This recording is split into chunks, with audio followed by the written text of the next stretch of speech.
You are listening to the 312 Squadron podcast. My name is Andrew Kuba. My name is Nick Sperry. I'm Manuel. And I'm Stephen, excited to join you guys today. Hey, we're happy to have you. This week, we continue our discussion about being a new player in the game of X-Wing, and we move Break It or Buy It to Extended, and we have a lot more to talk about. Starting with the Windy City Trials. Nick did a great job. Woot. Oh, Woot, huh? woot, woot. I'm saying woot, woot, woot, woot. Like, Oh. woot, woot. You're like, I'm like, no, It really did like, sound as if you wanted to like take a pause. Wee woo. Yeah, I got the vibe. You're just like, whoa, whoa, whoa. I wasn't supposed to mention the Windy City Trials. Woot. Got to be more pronounced when I say woot. Yeah, It was a weak woo. Yeah, well, everybody but one coward was able to make it. The specific coward we will not call out by name. However, his name does rhyme with Ranny. I'll leave you all to figure out the mystery. Who could it be? Because somebody decided not to bring out his 5T70s, but it was a great event. Yeah. It was probably, I think it's like our 5th event that we've hosted at Good Games, both now our 2nd official event. We had a Worlds invite to give away. We'll talk about that. But I just wanted to thank you guys for being there and everybody who watched, and just another just awesomely successful event. I'm very fortunate that I get to I'm a TO and running the stream and judging and everything in between, and somehow it wasn't stressful. Everybody had a good time and it just went very well. So yeah, we very brought fortunate. donuts and It was the turkey trot, of Yeah. course. Yeah, No the turkey was food had. excellent. Yeah. Did you have a donut, Stephen? I forgot about them, to be honest. Like, I remember in the morning, it's just like, donuts, that's going to be great later. And then, like, later arrived, it's like, and then the donuts were off the brain. Yeah. It's one of those things. There's just like kind of a window where it feels acceptable to have a donut, and I think once you get to a certain point, it's just like you just don't even think about it anymore. If you do have it, like if you guys ever had a donut, like there's no other food option available but a donut. You have it like 4 or 5 p.m. or 6 p.m. and it just is like, I'm eating this right now. It's like, it's who doesn't love donuts? But it's just it feels off to eat one so much later as an afterthought than when you have them for breakfast, like most people do. I had one at noon. It was good for the blood sugar. Yeah, good for the dice. I'm not crazy about donuts, to be honest. I could. Well, that's why you weren't invited. Yeah, I guess so. Yeah, I was gonna. So when I was a little kid, I thought all adults got to eat donuts for breakfast every day, and then when I first started working, I realized I was 100% correct. Yeah. My first office had like donuts all the time. Even at my job now, people bring in like donuts and baked goods at like every day. It's ironic considering you work in the dental field. Man, there is so much sugar at my office.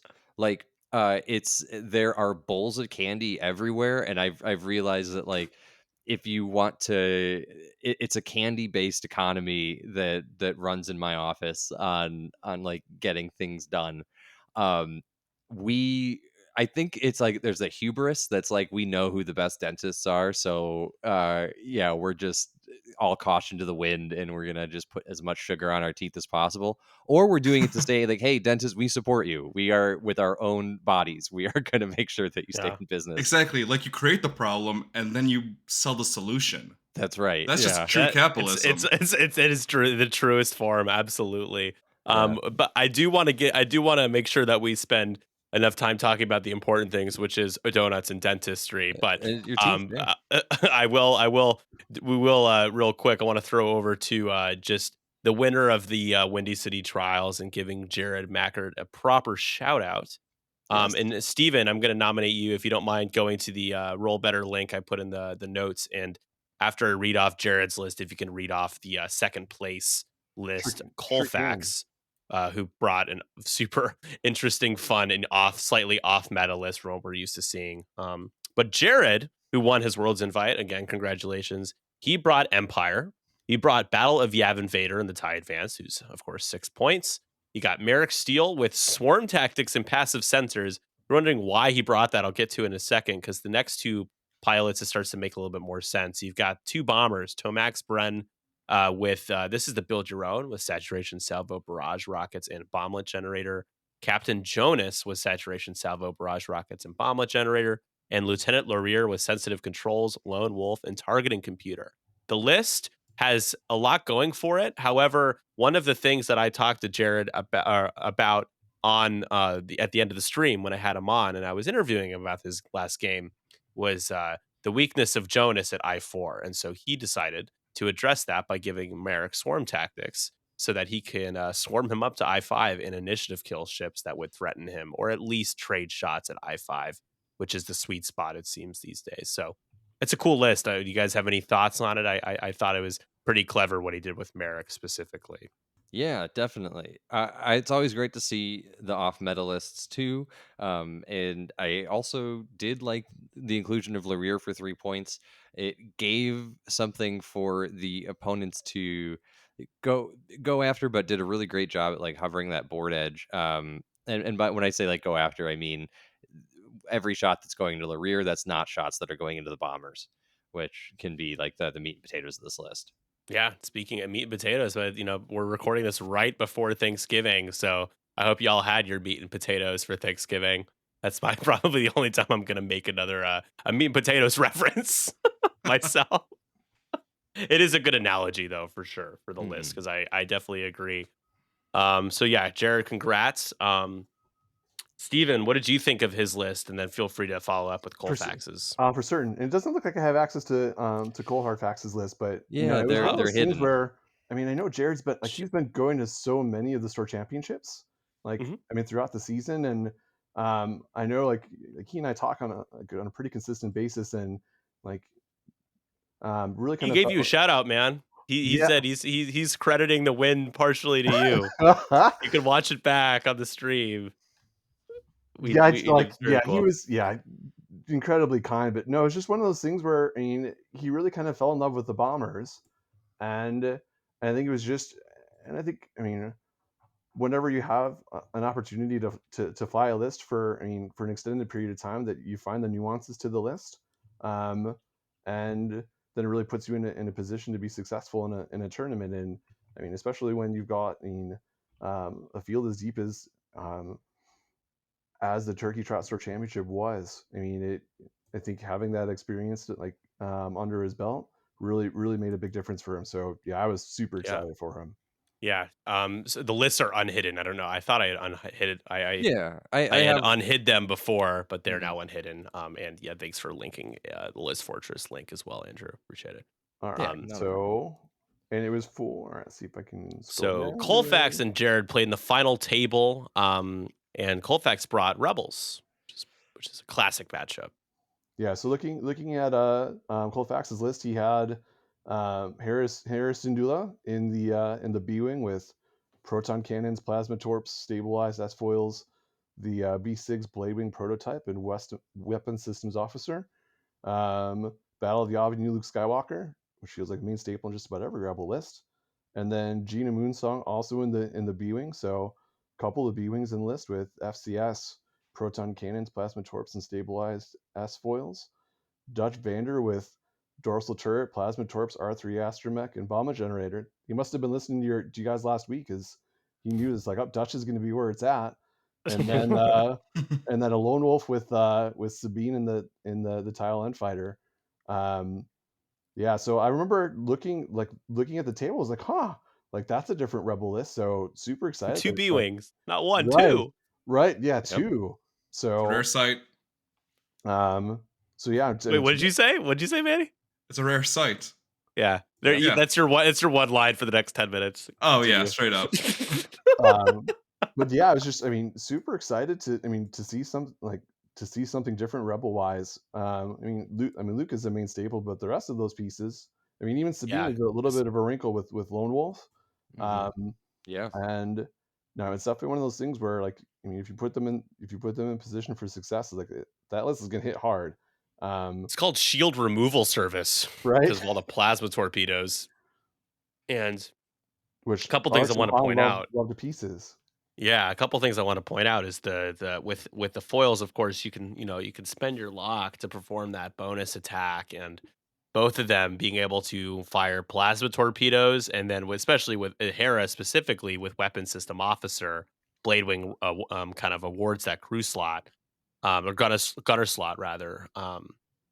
You get to acquire a lock back to spend to do a proton cannon. So the Gina and Hera can basically double tap ridiculously powerful munitions. So if you light up bullseye on a medium or large base, that is pretty popular right now. I mean, it Yep. certainly removes more than just shields. Yeah, and then also too, if she doesn't, you get the extra lock from Dutch. If she doesn't use it at the end of turn, she can pass it too, which is huge. Yeah. Yep. Dutch has always been a great support staple in a list. I think it's just finding a way for him to just be a little threatening as well, which Hmm. dorsal turret gives him that extra turret coverage. R3 astromech gives him a little bit more for himself. And bomblets, we've seen what bomblets can do. For 4 points, I mean, I certainly understand. It's a little tough. Dutch is like a 3.5 point ship, I think, in people's eyes. But Colfax, he won out through Swiss. He won every game of Swiss, and Yeah, ultimately he was 4-1. So Yeah. clearly, he was able to make this work in his games. Yeah, and I think he fits so well in this list is because like if you're shooting a Dutch, then you're ignoring Hera, Luke, and Gina to your detriment. right. I was gonna say the same thing. If you're not focusing down Hera and Gina, Dutch, I'm not as worried about losing Dutch early in this list. Yeah. Their list doesn't rely on Dutch, Right. which is why Dutch, I think people criticize Dutch and don't want to build with him is because they try to build around him and then he dies in the second or third round, Hmm. gets ionized or whatever, and it all falls apart. So yeah, no, absolutely. So you have to make a choice. Gina and Dutch combined are only 8 points. And then you still get, I think, good value with, as you always do with Luke. And then I think Hera's up in the air. She has the initiative kill potential. She has the ability to do a lot of damage with spending the lock to do a double tap. She's still in a B wing. That's compared Yeah. to same ability in an A wing, people tend to lean into the 1 point cheaper for 3 agility, but less damage output. Yeah. But Hera A wing doesn't do damage. He almost never does. Right. Well, and I think Hera too. It's the high initiative, the double tap, and the ability and her pilot ability to pass the target lock too. Yeah. Manny, what do you think of this rebel list? Oh yeah, it's like a unique list. I'm happy that two B wings are in there.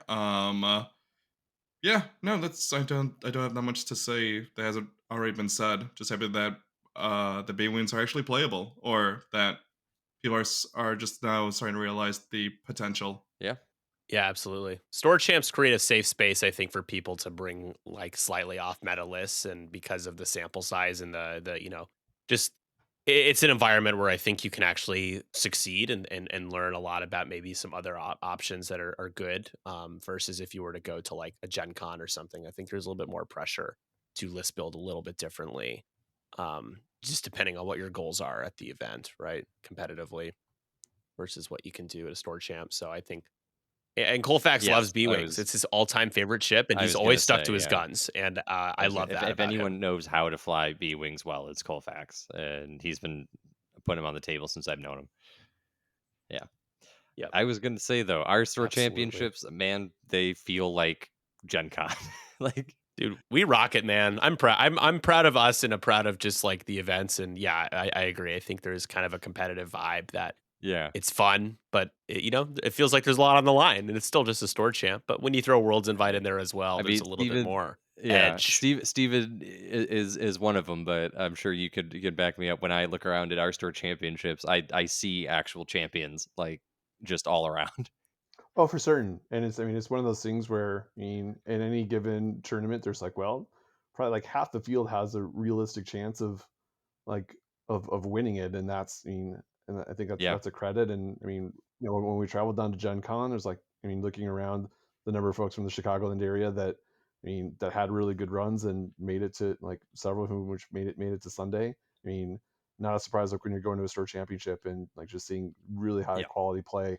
I mean across the field. So No, I feel really fortunate to have the caliber of players that we have just locally in the area that we get to practice and play against all the time.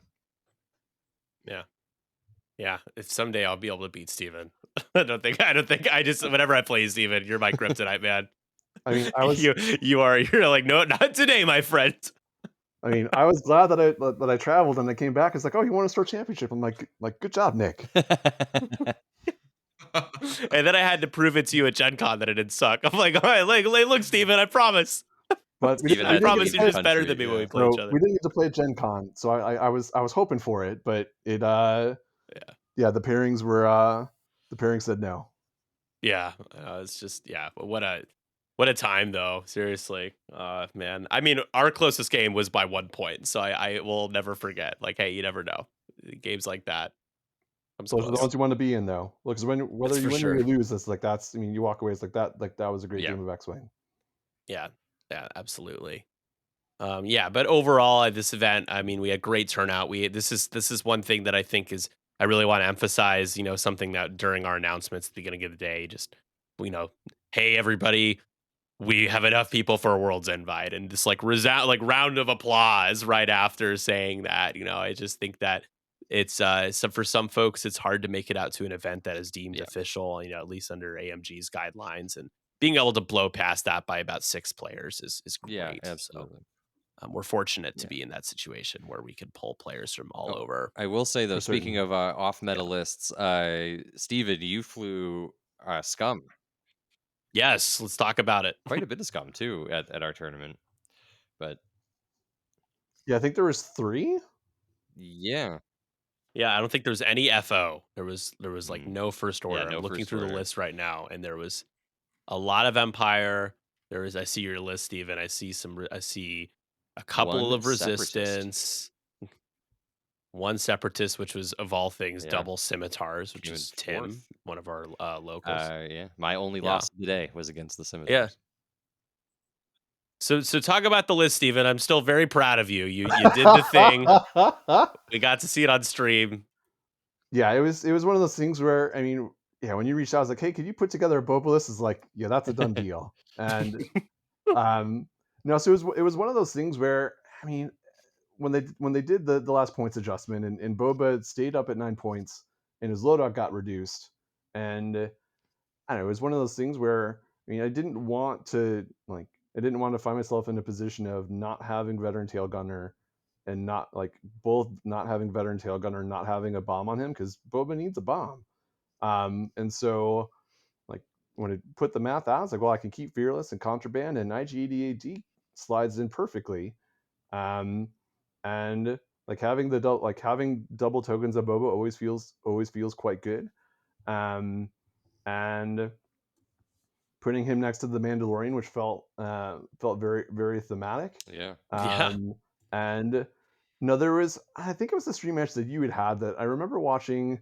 The person had Mando in the list, and it took Mando a long time to get into the fight in that match, Hmm. and then he wrecked face at the end, and I was like, that feels like a great spot for Lone Wolf because if he's just kind of off chilling on his own, he's going to get a lot of value out of that. And I would say that throughout the day, probably, I mean, probably for every 5 rounds, like maybe one of them's like, well, he would be too close to a friend. But when you're only flying 3 ships, then it's not hard to get Lone Right. Wolf to proc on him.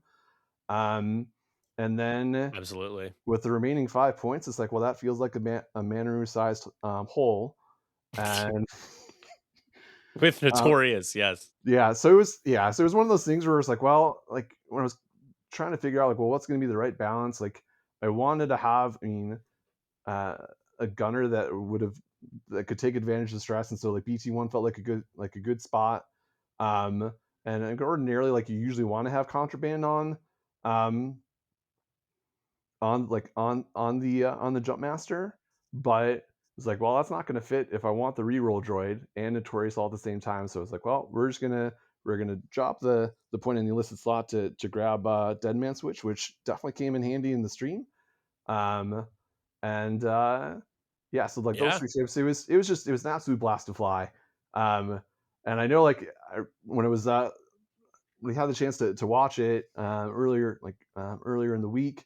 Yeah, there was someone that had someone had mentioned that it's just like Steven seems surprised he won, and to be honest, I really was because I mean Matt's an outstanding player because he flew the same list when you guys streamed at Dungeon Cat and went 3 wins and a draw, so finished in second place. So yeah, to be able to pull that out, I was super stoked. And um, yeah, it's just, I mean, anytime I can get Boba on the table, it's like it's gonna be a fun day. And I um, could tell you were having fun, Steven, because like I mean, this is no slight to you, but you were vocal the whole event. Like when you would like role play, you're like, oh, and when, like when you would get your rerolls or something crazy would happen, like we could tell that something exciting was happening with Boba or something related to your to Boba or whatever. And it's just like I know that I've played at a few events with you, and maybe you certainly have had moments where you've like kind of exclaimed or something, but I just felt like there was a lot more excitement around your games, which is awesome. I mean, yeah, like Matt and I, we would be streaming and we would hear something happen. We would both look up, like we kind of wanted to know what happened, but like we couldn't because we were streaming. So yeah, I mean, it was great to put you on stream, and I Boba is just such great content for a stream. I mean, just the because will he, won't he, where will he go? Can he get into range one? How many rerolls? Is he within range of a reroll? yep. Like all, and when he dies, he's worth 9 points. It's just so many Yeah, because points. it was definitely one of those things where, like, I mean, the games that I won, Boba lived, and the games that I lost, Mm. Boba died. So it's just Right? because I think it was my round 3 match, uh, which was trying to remember what was round 3. Chance, um, he had 2 shots into him, like, the first round of engagement, and he had rolled all blanks on defense, and so I was like, "Well, there's half points." Um, so it's just like, it's like, well, it was an upward climb to begin with, and then after that, it's like, well, we're gonna try real hard to keep it close-ish. And I mean, I felt fortunate because both my losses were I lost 21-15 both times, so it was like it kept it close. And then yeah, my last round match was Assault, and yeah, that one felt real good because it's like, I mean, probably averaged like three objective points around, and which felt fantastic because having all those large and medium base ships out there is just like, well, we're gonna be king of the hill for the ones that we're near. And so that Yep. was, yeah, Yeah. that was quite fun. Nice. Yeah, Manny, remember you and I used to practice I used to practice that Boba list against you for a Oh while yeah, yeah. That's why I before we was like, went to. oh wait, he's actually very good. That's yeah, He's annoying that's as what hell. Nick does Yep, He's so to good. new players in Chicago. He flies Boba yep. against them. It's like, here's a Okay. I want to introduce you to 2 weeks Boba ago, he Fett. was playing against a new player, and he was literally flying Darth Vader in TIE Defender. No, wait, No, no. no. I didn't even use the ability until I needed to demonstrate how abilities worked, but I was Okay, just but like, still, though, let the It's like, record show. this "Hey is man, how to fly Darth Vader and Yeah. crush your opponent's soul. no." I think my take is with new players, if you want to demo a game with like, you want to demo a game with like people that, Yeah. heroes that people recognize and Yeah, the villains that coolest people ships. recognize from Star Wars. Like, so he had Luke, Yeah. and I had Vader. So screw you, man. It's a very one-sided fight, just based on the list alone. But okay. I mean, you should have flied, like, I don't know, like Finn in the pods. Like, people know Finn. They give them But a sporting I don't chance. own that. I've never owned the couch. Yeah, and also he's too expensive for what he's worth. He's trash, just like Jeez. his character. But no, I mean, yeah, it's all right. God, Yeah, Manny, got you some got some. opinions. You're late, and you jump in with the hottest of Yeah. spicy takes. Like, bro, But I hate my own faction. Yeah, I'm just in there to play the chassis, but I hate the Oh, faction. yeah, and you even don't show up. You really are. You're really Yeah. mortifying her. that's all right. I picked up the 5 T-70 list and ran with it. Yeah, Andrew picked up Yeah. the slack. Yeah, Did you see his game, Manny, on our stream? He played I said it was against Will on. Scott. Yeah, said it was unable to. I only watched, I believe, the last game or the second Oh to yeah. last game. Yeah. I think I remember you in the chat. Yeah. Yeah, no, Andrew did a good job flying the T-70s. He played against a player that we all know, Will Scott, in his Republic Yeah. list, and he did a good job of holding his own and beating him by, 2 I think it was points. by 4 points, 3 or 4 points. Yeah, All right, 2 it's good to points. hear. Yeah, because he and I kind of practiced like a day or two before, and I'm happy I was able Yeah, to big time. contribute. If I No, did, you don't want absolutely to. did. Yeah. You are the sole reason why for every one of Well, his wins. I honestly would say probably. I went home and I changed a lot of my list based on what I discussed with Manny in our playtesting. So yeah, I would say that some credit Nice. would definitely be given to Manny for the record that I Yeah. had. And you had the Manny dice. The experience of Manny's D70 dice is hot reds from like the first like first, like, couple of rounds and then just, like, starting to fall apart, like, for a couple of good Yeah. shots Oh that my you wanna gosh. land, like, how you couldn't kill an Arc On one 170 hull. on one hole. It's like, Yep. "Oh, you're like, come Also, on, come on." I was going to I knew I ended up having I turned a range 1 shot into a range 0 one by accidentally, bumping the arc when I Oh, moved it, yeah. and honestly, I saw when I that. was I thinking saw about it that, too, yeah. maybe it's good, if your hands are shaking a lot because 'cause you're, like, nervous, probably just better to have the judge just move your ship for you if it's gonna be that close. Yeah. Yeah. I remember distinctly seeing that and being like, "Oh, he just accidentally bumped it when he was Yep. picking up the ship, and that it fit," but it's just Oh, no, it's it's fair, I think, because to just it once you kinda bump the ship, especially in tournament play, there's no way to prove that it would have fit otherwise. The rule is if you bump it, then it probably, then it kinda means it bumped. Anything else about the tournament before we continue on here? Yeah, I'm good with, I had a great time, it was a lot of fun, and yeah, I was happy to see so many different lists there, so many different good friends and people there. Steven, is there anything that you noticed about the tournament that you wanted to point out? Yeah, it's just I mean, a couple like lasting thoughts was I mean, everyone seemed to have a lot of fun. And even like I Hell mean, you yeah. mentioned it's like right, like people just genuinely had a good time from start to finish. They thought it was telling that like um I think for the most part like everyone played all their matches, Yeah. which is always great. And then Prize helps, Steven. The um prize support helps for sure with that, yeah.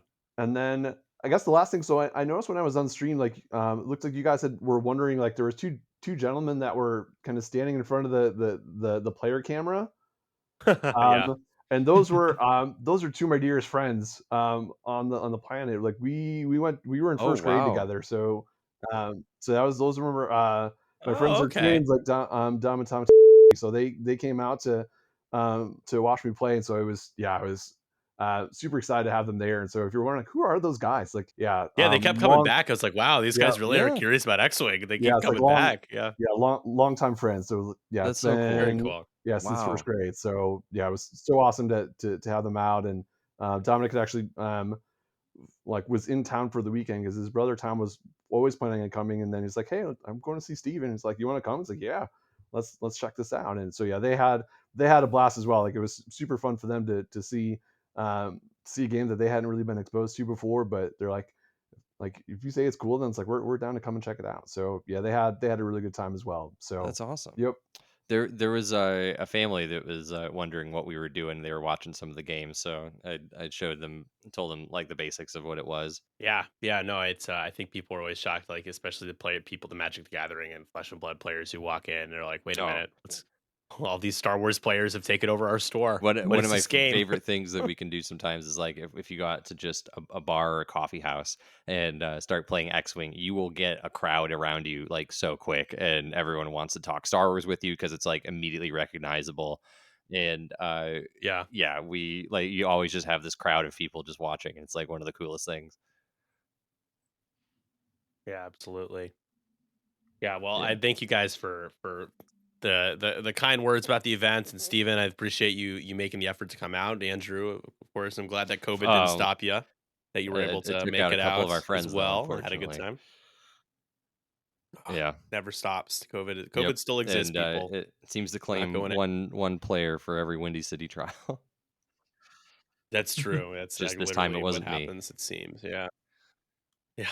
Yeah, right. It was somebody else's turn, I guess, but good Yeah, news is everybody's exactly. okay. So, whatever. That's good. I wanted to talk about something else that I think is really important to X-Wing besides just the store champs that we've been able to have is price support and the Etsy shops and the kind of the unsung heroes, the people who pretty much provide all of our gaming components that we know and love and that we have custom made for us and that we feature on every table. And I first of all, before we dive into this, I want to give a shout out to Strata Strike, who is partnering with us moving forward, including sponsoring our in-person events. So we'll drop a link in the description for the episode. You can click on that link and use coupon code 312 Squadron. That's a capital S in Squadron. Everything else is lowercase and one word for 15% off the whole store.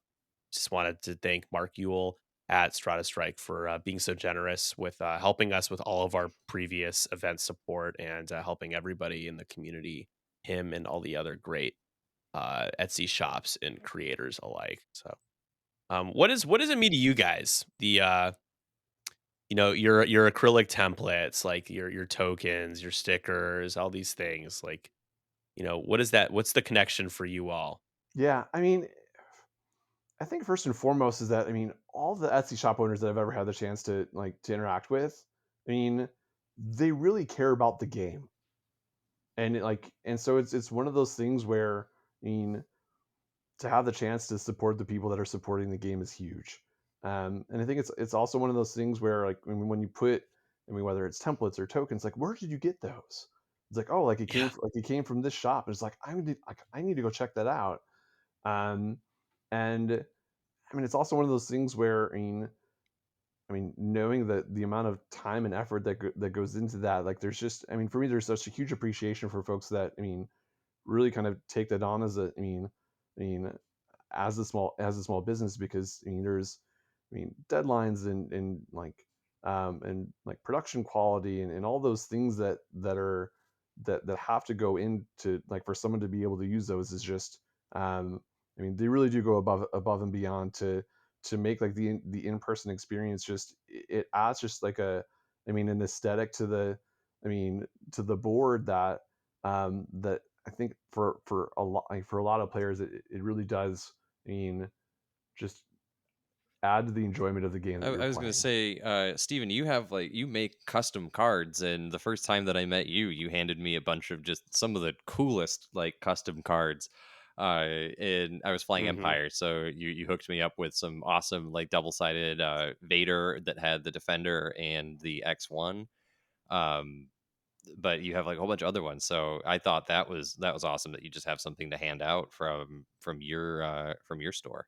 Yeah, it's well, and it's like, and for me, it's like I don't even have a shop. It's one of those things where, um, having talked with some friends that have had Etsy shops is just like, it's like when I listen, that's like whoa, like that sounds stressful.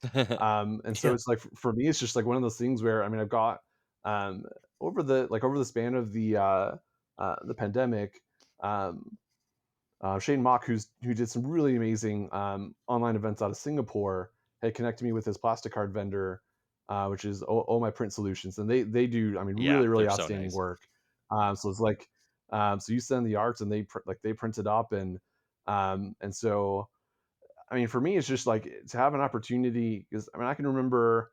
The first tournament I ever went to, it was like Titan Games in Villa Park, and Dion was there, and I remember like the first time I met Dion, and I remember like we were talking about Corn Horn, and how I was like, yeah, I could love Corn Horn. He's like, well, if you're gonna fly Corn Horn, like you need to have an FCS. Like here's an alternate FCS, and I just remember like that feeling of like this is amazing. Um, and so to have an opportunity to pay that forward is just for me it's a blast. I've met so many amazing people like through that. And so I think another big piece to that is like when folks bring I mean alt art, whether it's cards or tokens. You really have an opportunity to tap like just to form yeah, a great friendship. So like when you cross paths again, it's like that's the guy that I met. Like whether it's a convention or a store champ is those things make a difference. And I know like even now like when I still get stuff, it's like for me it's like there's just there's an excitement because like it reminds you that there's a really amazing community and that we do such an amazing job of supporting one another and making sure that like when you're going to an event, whether it's small or big, that it really does make a difference in what makes the X-wing community as great as it is. yeah. The community is carried this game on its back through the pandemic. I mean, I really don't even want to know what X Wing, if we even have what an X Wing would look like. It would just be The non-existent. what the game would look like, right, Oh. without, Mhm. the support. Yeah, no, I agree with him. Without the support of Because Lord Tabletop knows AMG Simulator isn't and doing it. the online X-Wing for, about 2 years, I mean, I really don't know, what the game would have looked like with people getting back into it and staying with it, and I certainly wanna acknowledge that the community did a Yeah. big part, holding things together during COVID when we had no events, there was no official prize support, there were no mentions of, future official events just because there were a lot of uncertainties, and just having people that we trusted to turn to who, day in, day out would put together leagues and put together tournaments and especially Dion with Gold Squadron and, basically having their own kind of world's championship online during COVID with hundreds of people from all over the place. I mean, those are all things that I think are certainly reasons as to Yeah. why we're here right now and why I think the game is, continuing to move forward. Say what you will about what you feel about the direction of the game. I mean, we're here because of a lot of factors, and I certainly want to acknowledge that. I think that's Yeah. one of the bigger ones for sure. Yeah. I don't know if I go as far as to say the game would be completely dead, but we don't know. But it's just it's was a big played a big Yeah, role. absolutely. And yeah, I mean, I remember when I first started playing X-Wing and having my cardboard, templates, and then seeing everybody had these cool like frosted templates and like these cool cases and these awesome template trays, and I'm like, immediately, I'm like, where'd you get that? I want one of my own. I'd like go on. I'm like, I want Chicago themed colors. The fact that I got to pick all the colors, and there's just so many great Yeah. ways to unite through the game. And I certainly think prize support and unofficial components is one of the most exciting and coolest aspects of the game Yeah, for Manny, how sure. about you? What's your experience? Oh yeah. Honestly, it was for Etsy. I probably would not be in this game right now because I believe by the second or third week that I got into the game, I was already looking at Etsy and buying like Yeah. $100 templates and like cases to hold all my stuff. I mean, I get compliments for my black and blue uh template set, and it's just like a way to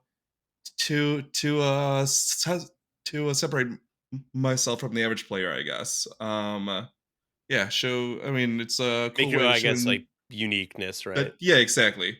And like, and I like with custom cards, it's like a nice little exclusive gift, right? That you can look back on and just kind of remember like the tournaments and know that that I was a part of this, and it's Yeah. a fun memory. Yeah, I just wanted to say that when I first got into X-Wing 2, I thought the alternate art cards were so cool. I remember I showed up my first game at Nick's place, and I had Countess Ryad, and then you just gave me her World's Alt Art card because you said that you had an extra, and you're like, "Oh, Sounds here's like like me. use this," and I was just like, "Oh my god, this is so cool!" Like, I can't believe that I have, I just started playing this game. Now I have this like cool alternate art card. I started jamming her into lists because I had the alternate art card. And now too with all, and I had a 3D printer, so I was super excited to get to start printing stuff. I've been making dial covers because I feel like that's like the one thing that um because everyone kind of has their own focus tokens and acrylic stuff, but so I wanted to something because X-Wing for me has kind of been like that Taylor Swift experience where when Swifties meet each other, they give each other the friendship bracelets. And I love going to tournaments, and Steven, you turned me on to that too, where you get to just show up at a table when you meet your opponent, like, hey, here's like a gift, from my shop. They usually have something in return, or they have a sticker from their city that they're in their store, which is so great. Or printing like token trays when I meet new players, and as a way to organize all of the little cardboard components, because when I first started showing up, it's always all the cardboard in a Ziploc bag. You got to dump it out and spend 10 minutes organizing it. So just having something to organize it there is so helpful, and it's cool when you get to put your own spin on it. Nick, you gave me my first set of acrylic templates, and I thought like that's when I was like, oh, now I'm like ready for tournaments. Like now I feel like I'm at a point where I'm a tournament player. And of all the competitive games that I've played, X-Wing has had by far the best prize support. The fact that you just get prizes for showing up, I think is great. The Usually when I go to events, uh, when they have competitive like a prize wall for tickets, and even at like worlds and stuff like that, whenever other games have prize wall for tickets, they're usually you have to grind a lot, and kind of like at Chuck E. Cheese, all of the good stuff seems completely out of the price range of what you would be able to do to get it. And even at Adepticon, both Adepticons I've been to, both Gen Cons I've been to, like the really cool prizes were completely affordable. Um, Getting the alternate like Dice's last Gen Con was so cool. It's like stuff like that that keeps me coming back. Uh, Grinding out tickets that to get the Inferno Squad templates when I was playing Empire list. Like I just thought that was like some of the coolest stuff. Will in our game, I gave him a dial cover. He gave me a range one ruler back, and so it's that stuff like that. That one, I think it keeps players engaged, kept me engaged. I love hoarding X-wing components and prizes, and the more unique they are, the better. I love Yeah. putting, Steven's great like plastic cards on the table. I like using all the alternate art cards over some of like the mainstream stuff if I have it, because I think it's just really cool to personalize that stuff yourself. And Well, then also I love sharing it. Colfax had Dutch Vanderland and Yes, the R312 Astromech yeah, the cards in 312 his ones. list, which is pretty fun seeing your cards Yeah, in people's lists. yeah, Pretty and it's cool. just cool to give something back. Just that friendly gesture just makes that community come together even more, which I absolutely love. And then the raffles also help people stick around, not drop after like the two. Also, Yeah, the exactly. man, Yeah, we've been at keep so many people games where playing. people just hand paint ships and that are really cool, and they bring them like to give away. Like that's the other thing too is all the store championships I've been to is everybody's been so generous, just even donating stuff to for prizes, which has been really cool to see too. Yeah, But so absolutely. speaking of our experiences and getting all these components, especially when we were a new player, I think we're ready to move on to the main topic of Yeah. our experiences. We touched into a little bit last episode, but we're going to dive in a little deeper on our new player experiences, what some of the hardest parts about staying in the game have been, and why does it seem like there might be less new players at events, or if that's what's happening.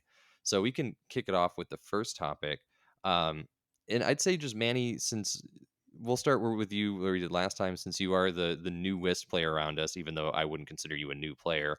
It's all right. I still consider myself a new He's a player. freaking noob. I wouldn't, and he flew. I mean, just this past week, he kicked my butt. So I only fly one faction and one chassis. I'm a new player. that does not mean new player to me at all. There are so many great players that they just know how to fly that one faction so well, and I think that's a valid strategy in X-wing. Um, but getting back on topic, I guess. Uh, I'm trying to prevent you from self-deprecating. What has been the hardest part about staying with the game for however long you've been in? Okay, so I mean, Oh God, don't what's go on a up? very long rant. No, I'm I'm really not. I'm not. No, no, okay. because like it hasn't been hard at all. It hasn't been No, hard at all. I mean, like, because I was gonna do like I'm sorry, like it hasn't been hard at all, just because of the community that I found. wait, Honestly, Manny, stay it again. You completely broke up. I'm sorry.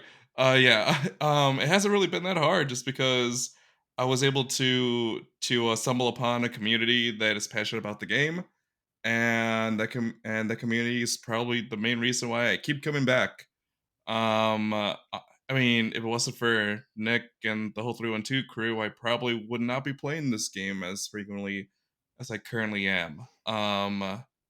So yeah, I guess the hardest part for new players is trying to find the community. I feel we can definitely do a better job at just trying to reach newer players at the whole outreach process. But yeah. What about Uh, like you know how you that feeling when you started a new job and like all the excitement and like also the anxiety and the you're learning a lot and getting to know your coworkers and kind of like there's a little bit more of a freshness to you versus like fast forward a year or 2 years or however long, and you start to feel not only are you accustomed, but maybe you're feeling a little burnt out. So, like after with how long you've been playing since you were a brand new player to now, what do you think is what is there anything that keeps you from? Is there any sense of burnout or anything? Like, is it like meta related or is it just like because of life and you're balancing other things going on? Like, if there were something that you would attribute to being a hard part about staying with X yeah. Wing right now, what would that be? As of right now, it's definitely so. If here, if a game wants passion from me, I also need to see some passion and some action from from the developers. And I'm just kind of nervous right now how we haven't really had any official announcements in a couple months, and just as a result, like the lack of any updates, like for points, has just kind of taken has just kind of put X-Wing in a bit of a backseat. I mean, I haven't really. I've been prioritizing more other hobbies like just climbing, programming. But like, Yep. it's not like I'm done with the game. It's just that it's now less prevalent in my life than probably like let's say Mm. half a year ago. So just like it needs to be. I mean it's like a give and take, right? The fact that we haven't really heard anything is the one thing that is that is like the main reason why I'm not really excited to be playing right now. Even though I still like playing, but it's Yeah. not like I, I jump out of bed happy to Yeah. play X3 on I'm like a ready to Thursday go. Yeah. afternoon. Yeah, Like exactly. Groundhog's Day. You guys seen Yeah. Groundhog's Day with Bill Yeah. Murray? Yep. Yeah, it's like, it's like the little bedside, like, Sonny and Cher, a little alarm going off, and instead of the hitting the alarm, it's just Mm. three Arc 170s and Han Solo. And every day you get up and it's three Arc 170s and Han Solo. Like, Yeah. it's like, yeah, when you play with it as a store, you'll play against or with different things, but And I again, think competitively it yeah. certainly feels that way right now. And like again, I mean, this would be more tolerable if I knew that there was going to be like there's a future date on when stuff I is going mean, to yeah. I was change. gonna. We Yeah. don't have that. So it's just like, well, then like I don't know how long this is gonna last. So like, how long should I Yeah. just keep up I with it? I, I understand a lot of those points. I would say just to Nick. Yeah, like a tweet would go a long way, to be Okay. honest. Yeah, just more communication from AMG in general. I think there's a lot of people that are feeling that Yeah, way for sure. I will say though, Yeah. as a new Resistance player, I feel like hopping out of bed, hitting that alarm, knowing there's going to be Arcs and Han. Bring it on! I'll feast on that all day. yeah. So that's a, It's like yeah. So that's another important part about me is that I play the exact same thing But your time over is and over here. again. If you're willing to experiment, you'll have s- you'll be on the road for yeah, much longer than I Andrew's in am. that That Andrew's in is a that point very of important delusion. part. He's in that point of delusion that Bill Murray has in the movie where he's kind of just so delusional about it. The I was Groundhog's gonna Day. say, Manny, though, your time It is doesn't here. The time matter. of 5 T70s is here. They're winning tournaments left and right. Oh yeah. Yeah. You're gonna miss your What moment. do you think, Steven? Like, what's something that you think you struggle with right now? I mean, you are very optimistic. I love being able. I feel like you don't talk me off a cliff per se, but when I'm feeling anxious about the way the game is, you certainly have an optimistic perspective. But Sure. if you were to say you had to attribute something that maybe you feel has been a difficult or challenging aspect of keeping with X-wing, what do you think it Sure. would be? I mean, I think it's. I mean, for the four of us, I think it's a little bit different. I think one of the things that like, Manny, when you were sharing, like some of the frustrations you have right now, um, in terms of communications, like, I mean, if Adepticon comes and goes, there's none any new announcements of like this is what we're gonna get. Then I mean, concern bells will certainly go off for me at that point. But I mean, I guess, I mean, looking from like the perspective of a new player, and I know, like the two stores that I go to, I mean, so Fair Game and Downers Grove on Mondays, and Dungeon Cat on Thursdays. um like, especially on Mondays, like we do have some newer players, um and like not everyone is like, oh, I need to go to the tournament, I need to compete. And so like for them, it's like, for them is like, if they're excited about putting something on the table, then like supporting them in that. Yeah. And Yeah. that like that you don't, I mean, this past tournament, like for the Windy City Trials, was like, I mean, you don't have to be like in try hard mode like every tournament. So it's like, if there's something like, hey, I want to put this thing on the table because I think it's going to be fun, then then leaning into that, and especially with newer players, is supporting them in that. That if there's, I know we have one of our newer players, like she loves Harris Syndula and wants to fly her in the VCX, and so like not being like, oh well, she's not available in standard play. It's like if you want to find an extended list, like have at it, um, and really just, encouraging that spark, that if they enjoy playing the game, um, that like if they wanted to pivot and it's like, oh, I'm really interested in flying in tournaments now, um, then like then supporting that next step. But if it's just someone's like, hey, like I want to go to my local game store on a weekday night and and move some plastic spaceships because like I love these ships because it's Star Wars, then like really just, supporting that. And I think, I mean, from the competitive standpoint, like it's always such a hard balance because, like for some players, if you see like, oh, they're on the cusp of like, I really want to get into tournament play, is like, um, supporting them in that. But if it's a player that's not where they're at, then like, I'm gonna take a step back. That like I want to, like to teach and encourage like their like what it is that they're interested in flying, and if they wanted to take that next step, then supporting them when they Yeah. want to take that next step. But it's hard, and I think that's always one of those things where, like, I guess for me, it's like I can remember when I first started playing, is like at first it was like, oh, I want to put the Star Wars Rebel ships on the table, and then after a while it's like, oh, like if I want to win stuff, then I probably have to like look at some different Yep. ships. Yeah. But it would have been one of those things where, like, if when I first started, it's like I just really want to put these ships on the table, and so like if the experienced players like at the store were like, no, well, that's not competitive. Um, it's like they were like, oh, they encouraged me with what I wanted to fly, and then I kind of grew into like, oh, I want to be a tournament player as well, and then learning, well, Yeah, what are the the right sets I Yeah. need to support pick. system Yep, when you're new exactly. and green, yeah.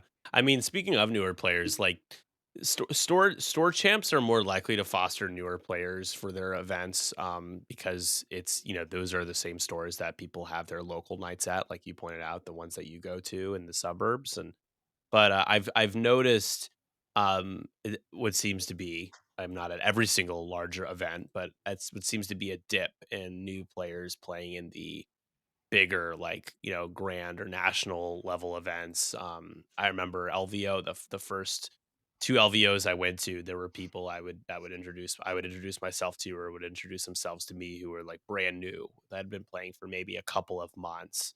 And, I think that maybe that level of intimidation is there, when you're brand new and you're not getting the kind of support or encouragement or just a community in general. So you feel like going to that competitive event or that big event where you have to travel or play with 50, 60 other people. I think now more than ever, they're probably feeling a little more intimidated because of how the game is now and how much it's changed. And I think they're jumping in at a time where it's a little bit more complicated and nuanced. And I'm curious what your guys' thoughts are on new players playing at competitive tournaments. Yeah. Oh, Well, oh, yeah, I go was ahead, going to Andrew. just say, yeah, I think that there's definitely a level of intimidation on making that next step when you're playing competitively. I know for me, one of the biggest intimidating factors for the new game, it was not necessarily like I didn't care about losing. I cared about looking foolish, or also bumping, not understanding, triggers, making rules violations. And I just wanted to make sure that I had the basics down first before I wanted to like jump into a tournament, because I know when it goes from like your store casual rules, it's a lot more casual, taking stuff back, forgetting maybe like Vader, his triggers. I mean, it's a very complicated game just with the way that things work, knowing that Vader has to do a scenario action before he does the other actions on the build it yourself Vader. Showing up at a tournament and then being like, oh, I'm going to focus and then claim the objective, and then being like, oh, you can't because of order of operation, you missed the trigger, stuff like that. So I think like making that next step to competitive, all that little stuff for me is what is like where the real intimidation's at. And I feel like for new players, that's, I think, going to be a lot I feel a lot of new players would also feel that too. So I guess like another thing that I don't know. I mean, because like store championships, like I don't have Right. to travel to them, which means that like I don't have to pay like I mean I don't have to worry about like transportation costs and hotel and lodging costs. That like if I can just stay like relatively close to home and still have a chance at a Worlds invite, that like I think that might be. I mean, some of the dip as to like why.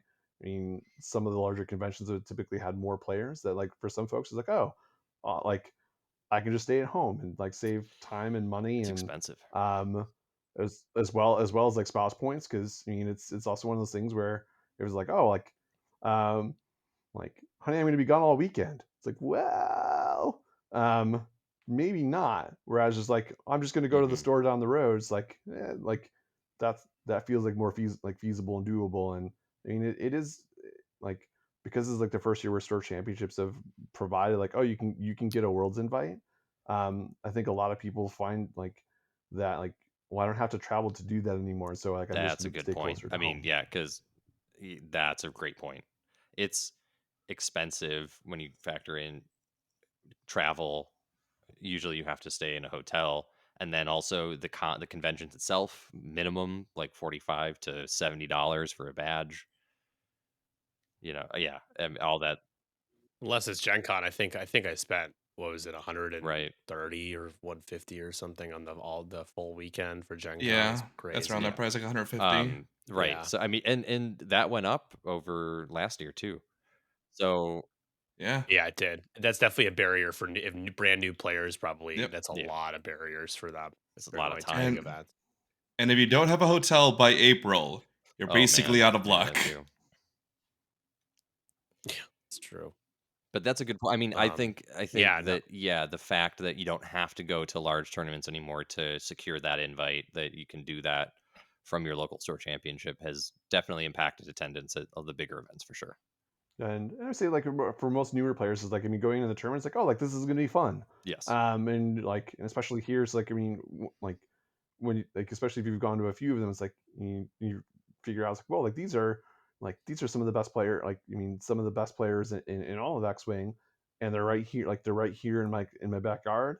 It's like I'm content just to hang out here until I feel like I have a more stable footing that like going to a convention would mean like oh I have a good chance of getting that world's invite or like or even just oh like I'm going to be able to get some of that extra sweet prize support where it's just like that cost and time is then Yeah. feels worth it. But I guess like I mean Nick you had mentioned before that like we're just I feel like we're really spoiled here in the Chicagoland area that there are so yeah, many absolutely. tournaments and then you really do get to rub elbows with I mean some of the best players Yeah. in the community. I will say Yeah, one less definitely. barrier for entry to get into the tournaments is the new starter sets being able to have a somewhat playable competitive experience like right out of the box. I think if they keep continuing to release those for different factions, that will help a lot. Because when I first got into Hmm. it, I started with only building lists with the ships I had. And that was really limiting. I didn't have anything that was competitive or meta, so I had to buy into something new. And then after that, then it was, flying like the theme lists and stuff were fun. But if I wanted to win, then I would have to start actually thinking about what is competitive. Yeah, Yeah. Yeah. Yeah, the core sets helped out Yeah. pretty big with that. yeah. Fingers crossed and getting some more. Um, Like, yeah, like for the other Yeah. factions, please. yeah.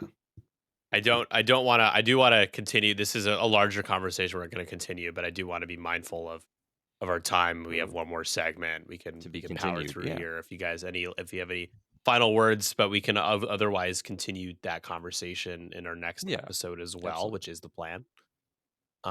So let's do a rapid fire break I it or like it. buy it. So break it or buy it for those of you guys, our favorite segment. We like to take a chassis in the game for a specific faction. Usually, in this case, we're going to go into extended.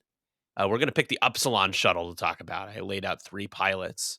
But break it or buy it. What it is you take one of these pilots for the chassis that we have laid out, and you pick if you would break it and change something fundamental about its style, its stats, its ability, the pilot's ability, or if you would buy it with everything being the same, but you could even change the price.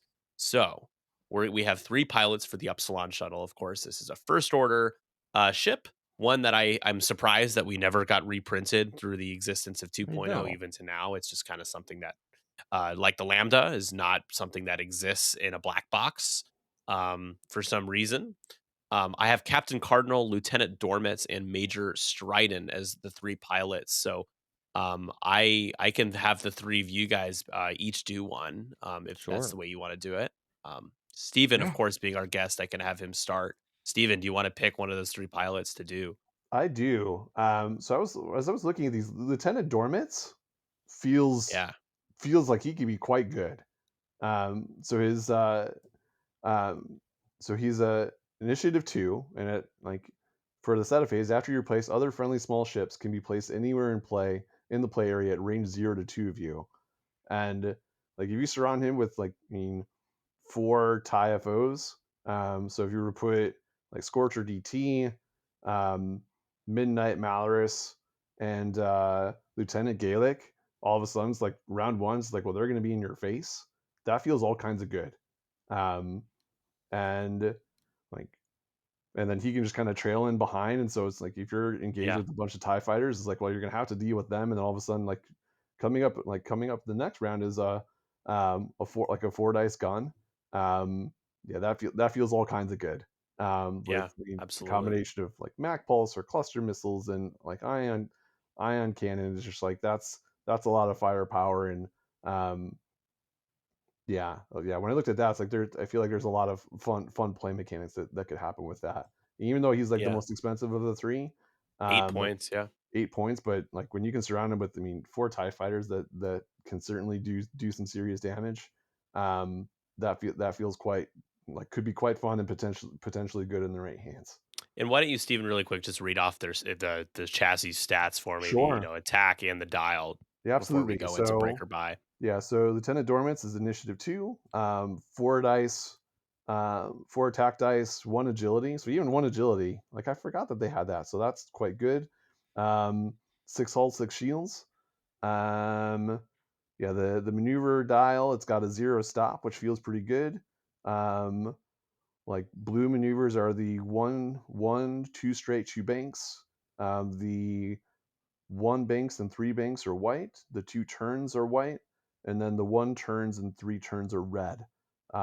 Historically, it's like, I mean, if you get behind it, then it's, I mean, bad news bears. But when you got a bunch of other ships that you're gonna have to engage, it's like that might not like you might be able to move them in a way that less likely for that to happen. So yeah, that feels like it could be a really fun ship. Yeah, absolutely. All right. So Lieutenant Dormit's at 8 points right now with 20 loadout. Would you break it or buy it? I mean, 20 loadout feels quite good. I mean, he's got, I mean, 3 crew slots, 2 tech slots, 2 sensor slots, and a cannon upgrade. I don't know how often you would use the cannon upgrade, and then a mod slot. So I mean, you could find a lot of combinations across those, um, and like a support ship that also like can punch you pretty hard in the face feels pretty good. Let's say with the cannon, the ship ability is while you perform a cannon attack, you can roll an additional die. So I think ion cannon would be the one Yeah. that Oh you'd want. wow! So Ion can't 4 dice ion attack. Yeah. cannon, Yeah, that's heavy laser at Yeah, but 5. good luck. yeah. I mean, yeah, if someone's yeah, Try to line up the if bullseye. someone's Yeah.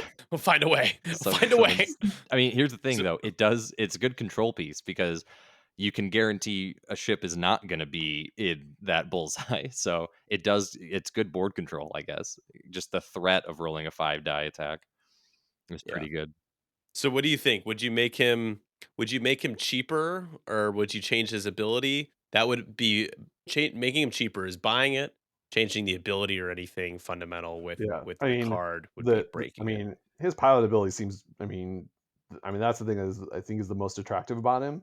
I mean, I guess it's it's hard to gauge because like I mean we haven't seen one of these on the table in such a long time. If 8 points is the right amount, but I don't know. I mean, I know for packs that they're going to have an extended tournament. So like fingers crossed that we like that there might be an Upsilon on the table, because that like that would be all kinds of fun. Because I mean I can remember back in 2.0 where like double Upsilons was quite good, and now you can put one in four ships that can hit quite hard and have good control pieces. Like that just feels all kinds of good. So you're gonna keep him at 8? Just I'm gonna gonna buy keep it it. as is? I'm gonna buy him as is. I would Okay, definitely give it a shot, and like yeah, I'm gonna keep him right where he's at. cool. All right. Next up, Manny, you want to do Captain Cardinal or Major Stridon? I will take Stridon. All Go for it. right. So his effect is while you coordinate or resolve the effect of one of your upgrades, you may treat friendly ships at range 2 to 3 as being at range 0 or range 1. All right. Oh, that's definitely interesting. He has 13 loadout. He has 7 points, and he is an I4. Okay. Just taking a look at the effect again. I'm trying to think of what you'd be most taking advantage of with this. Yeah, General same. Hux. So while you perform a white coordinate action, you can treat it as red. If you do, you may coordinate 2 additional ships of the same type. Each ship you coordinate must perform the same action, treating that as red. Because I think the resolved effect would allow you to coordinate at range 3. And because you're doing that, because it says when you do one of your resolve effect, one of your upgrades, you may treat it at 2 to 3 being as range 0 or 1. At range 0 to 1. So you could coordinate from farther. You could also do the sensor buoy suite and targeting synchronizer. So targeting synchronizer, while a friendly ship at range 1 to 2 performs an attack against a target you have locked, that ship ignores the target lock attack requirement. Sensor buoy suite, before you place the 2 sensors beyond range 2 of any edge. Before you engage, you can acquire a lock on a ship at range 0 to 1 of a friendly sensor buoy. So you can also then extend the range of that from 1 to 2 to 1 to 3, or from 0 to 3. So you can also give that a benefit to ships if they have ordnance but haven't taken a target lock. Huh. Sounds like there's a lot So, of wombo combo Commander Yeah, possibilities. that's a Commander lot of Mauer's steps. interesting as well. There is a limit on it though. Is while a friendly non-limited ship at range 0 to 1 performs a primary attack, that ship may re-roll 1 blank result, and then if it does, the attack does not hit, you can flip the card. And then on the backside, it's perfected. While you perform an attack, if the defender is in your bullseye, you must convert all eyeballs or all focus results to hit results and gain 1 stress token. Then, if you have 2 or more stress, you suffer 1 damage. So that one though requires a non-limited ship, which means a generic. Uh-oh. The G And word. Oh. I just don't know how many of those you're going to put in your list, but it does give rerolls to generics, to all of them. While any friendly, it's a 2 to 3. So maybe is there an interesting swarm upside to generics? Yeah, I mean with generics, I would Yeah. I don't even think about generics anymore. Was it the John Hamm Yeah. from Mad Men? It's like I don't even think The about you at down all. It's and the like downside generics. is if any of your generics miss, they lose that reroll ability because when it flips, it now has the new ability, which is not Yeah. as good. Steven, what would people run in the like what are some more popular upgrades that you could use Stride's ability with? Did anything come to mind? Man. Maybe we're all just a little perplexed. I just definitely Yeah, don't see a because lot of major Stride. Oh, Like I'm trying to it's think. You funny. basically have to start with abilities that are 2 to 3 related, range 2 to 3 related, and then you could shift it to being 0 to 1, or rather Yeah, because upgrades, FO has a lot of enemy ship abilities, but not too much friendly ship ones. which is a lot for this ability, like to do around it. Like it seems kind of silly, but sure you could do that. Okay, so yeah, coordinating ability. It seems like that's what Stride wants to do is TLDR coordinate. So Manny, would you break or buy with bro, this I'm lost in the information? sauce with this. I'm 13 loadout. I'm I'm gonna Well, throw it It's to I free mean, Andrew. I now. was gonna Throw say this I to feel like I'm Andrew. more prepared on this one. Yeah, Manny, you can throw this take to Andrew. Captain Copy my homework, but don't make it look like you're copying. Maybe take Captain Cardinal. The so yeah, I guess with Major Stridon, I'm picking up a big like swarm option with this guy because with Hux it cares about having the same ship type. So I'm feeling like a lot of FO fighters, or maybe even going like 2 bombers, 3 FO, but whatever it is, it's going to be more of a swarm variety. So mm, I don't think the loadout, because if you're taking Hux is only 3 points, the targeting synchronizer is only 3 points, and the sensor buoy is 4 points. And if this is a big coordinating ship, Yeah. I don't think the loadout is the issue. I am going. Like maybe you could even do like Kylo Whirlwind and Nightfall all on the That would be all cool. on the Whisper. That could be. That's pleasant. Yeah. So I would honestly say, definitely buy at 4. Because so here's the crazy. Okay, so if you buy at 4. Wait, buy an Upsilon shuttle at No. 4 I mean at points? 6. Like, yeah, Sorry, like no. making 4 points. Buy at 6 points. I'm like, you're gone for the podcast. Yeah, I was like, where'd you guys You win will go? slam it at 4. All Epsilons, 5 Upsilons at 4. No, because it's the same ship type too. If you have 5 Upsilons, no, I would buy at 6 points. And then you could even go the generic 709 Legion Ace, and then use Malorus too with General Hux. So then they get Oh rerolls. my god, the generic. That's just me goofing. But no, I think you can go an FO Swarm. I would take it I would buy it 6 points for sure. Yeah, not 4. Let the record show. I would not absolutely at 4 points. take it at 4 points. I think everyone, you would see Major That Stridon. is just absolute blasphemy. At 4 Epsilons on you every would see the Major table. Stridon meta if it was 4 points. Is Right. what would happen. Yeah, the Major Stride Like, meta that Major can't Stride evolve because General it's Hux. extended. Dormitz is like, yep, all the Upsilons are 4 points. We're gonna throw Yeah. 5 of them down. The Bizarro Okay, meta. let's just say only Major Stridon's at 4 points. All the other Upsilons are at 7 and 8. It would be the new Han. It would still be the new Han. You would see Upsilons on. That would be the new ship you got to handle. But no, I would say 6 points is. I think it would be really. You could do some cool ship combos at 6 points, because there's a lot going on at 4 points, so it neatly fits in with some of the bombers.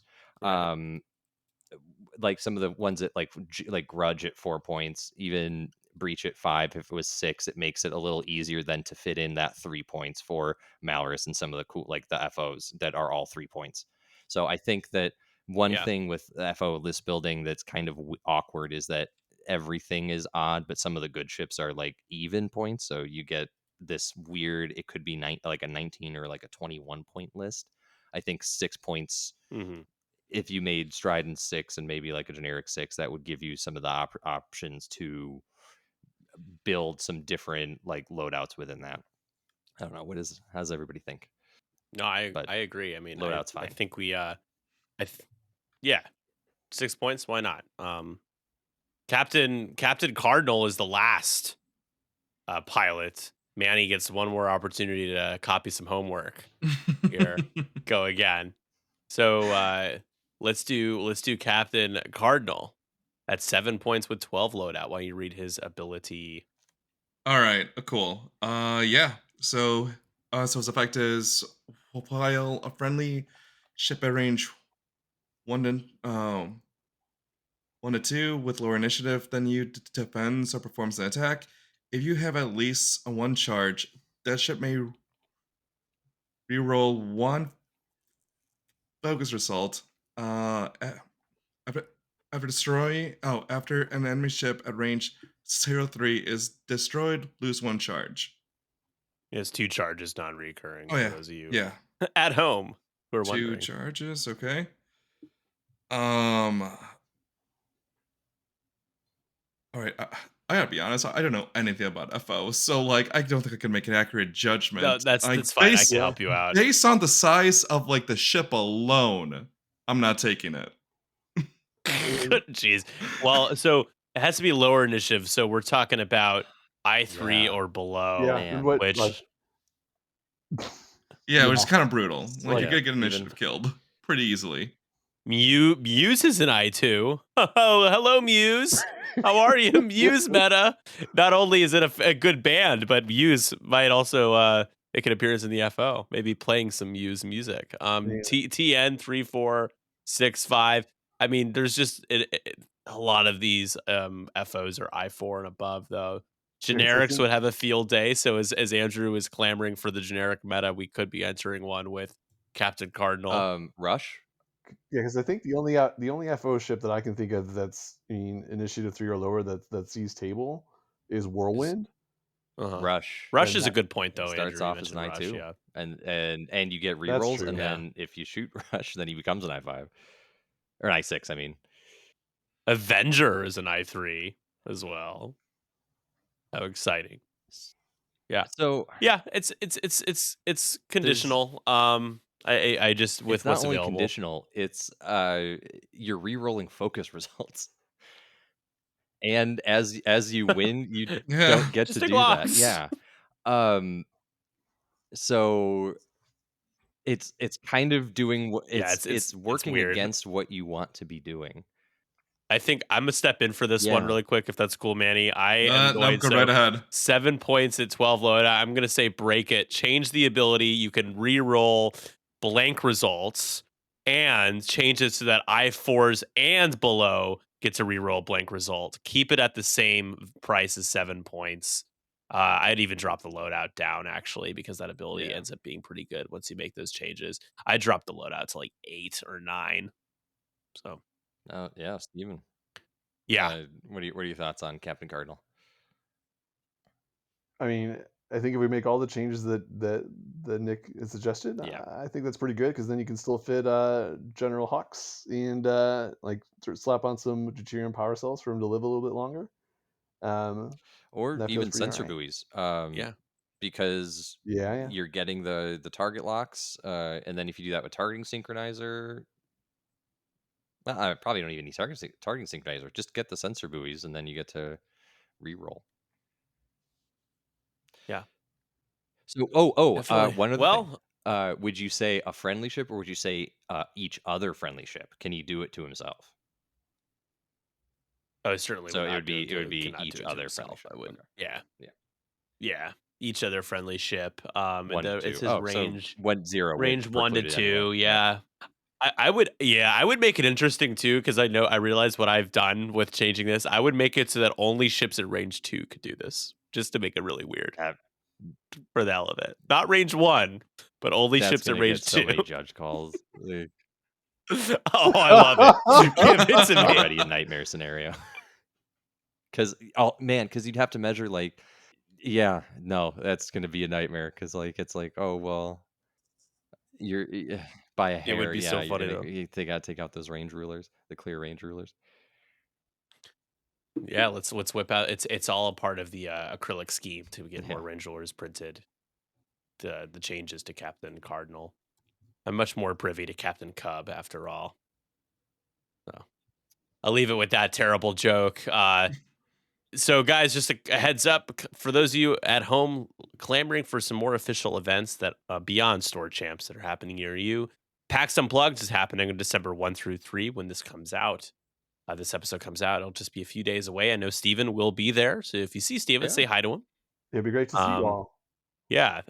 So that is there are multiple events, including an extended store champ type event happening at PAX. And then Andrew and I will be at LVO, which is Yes. January 18th through 21st. If you see us there, Absolutely. say hello. It'll be a lot of fun.